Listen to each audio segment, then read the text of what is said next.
குழந்தை அழுதுகிட்டே இருக்கு. தமிழ், நீ போமா. Thank you doctor.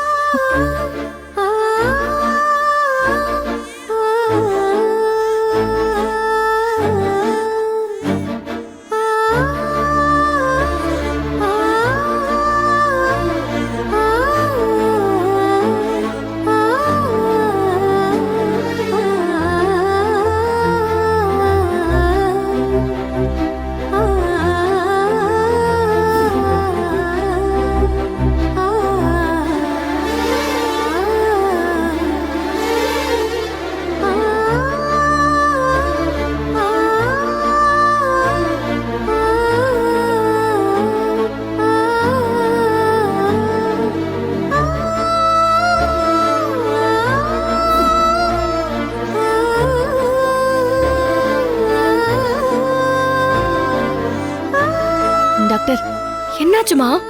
குழந்தைக்கு பசி ஆத்தியாச்சு. ஆனா என்னமோ தெரியல, அம்மா முகத்தை தேடி அழுதுகிட்டு இருக்கா. சரி, நீங்க கொடுத்துட்டு போங்க. குடுமா. சரி சரி சரி, அம்மா வந்துட்டா. அம்மா வந்துட்டா. ஆளக்கூடாது. வெளியில இருமா.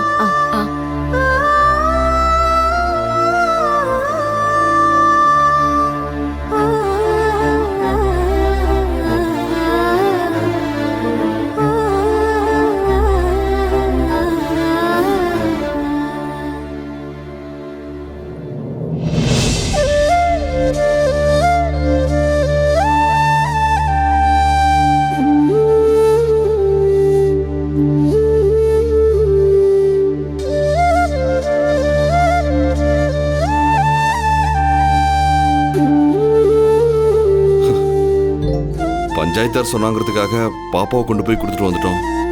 ஆனா என் மனசெல்லாம் பாப்பா மறுபடியும் எப்ப நம்ம வீட்டுக்கு வருவா, எப்ப நான் மறுபடியும் பாப்பா கூட இருப்பேங்கிறது தான் என் மனசுல ஓடிக்கிட்டே இருக்கு. பாப்பாவை பிரிஞ்சதை என்னால தாங்கிக்கவே முடியலப்பா. எனக்கும் புரியுது சேது. என்னமோ தெரியல, நானுமே மோகனா கிட்ட இதை பத்தி சொல்லிக்கிட்டு இருந்தேன். எனக்கும் மனசு ஒரு மாதிரி பாரமாதாயா இருக்கு. கவலைப்படாதே, கண்ணை மூடி கண்ணை துறக்கிறதுக்குள்ள ஒரு வாரம் ஓடி போயிடுமியா. நீ எதுக்கு சேது கவலைப்படுற? உனக்கு இப்பதான் கல்யாணம் ஆயிருக்கு. நீ நினைச்சா இன்னொரு புள்ள பெத்துக்க முடியாதா என்ன?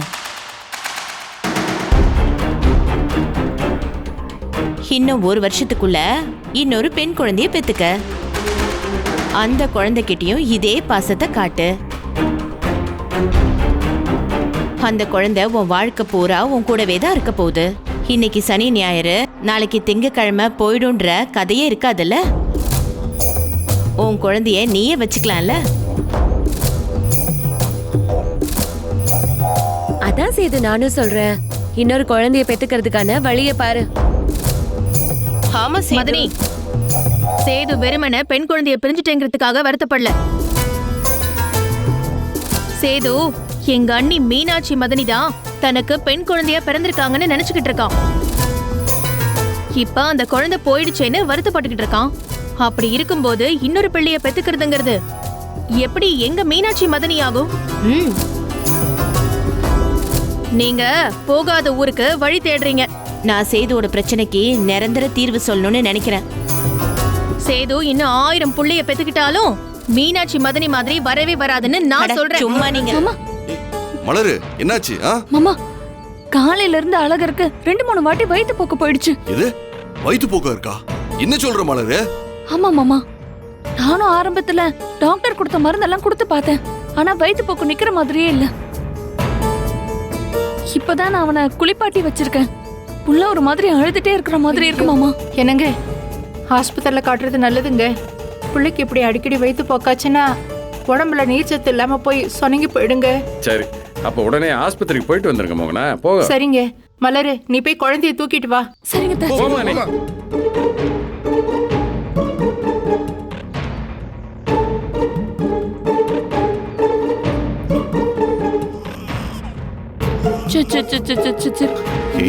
செல்லக்குட்டி, ஒண்ணுல அழாத. நானும் கூட ஆஸ்பத்திரி போயிட்டு வந்துறேன்ப்பா.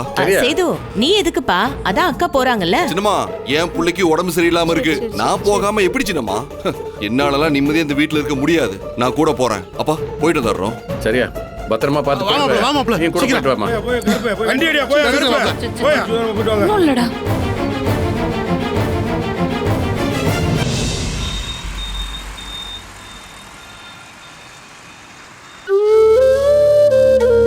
சின்னம்மா வாங்க. பார்த்து வாங்க.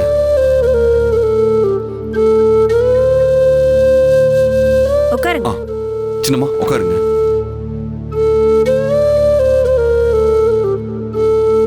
சொல்லுங்க. டாக்டர், குழந்தைக்கு 4-5 தடவை வயிற்றுப்போக்கு போயிடுச்சு. ஏற்கனவே நீங்க கொடுத்த மருந்தெல்லாம் நாங்க கொடுத்து பார்த்துட்டோம். ஆனா எதுவும் கேட்கவே இல்லை. குழந்தைய டேபிள்ல வைங்க. நர்ஸ். சின்னம்மா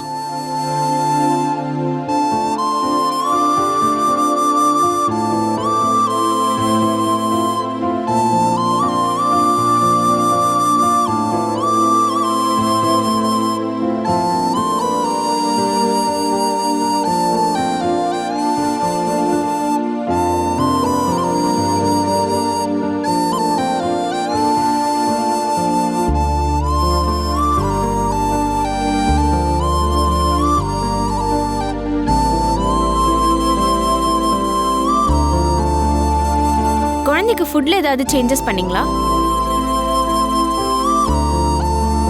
குழந்தை பிறந்ததுல இருந்தே ஃபார்முலா மில்க் தான் கொடுக்குறீங்களா?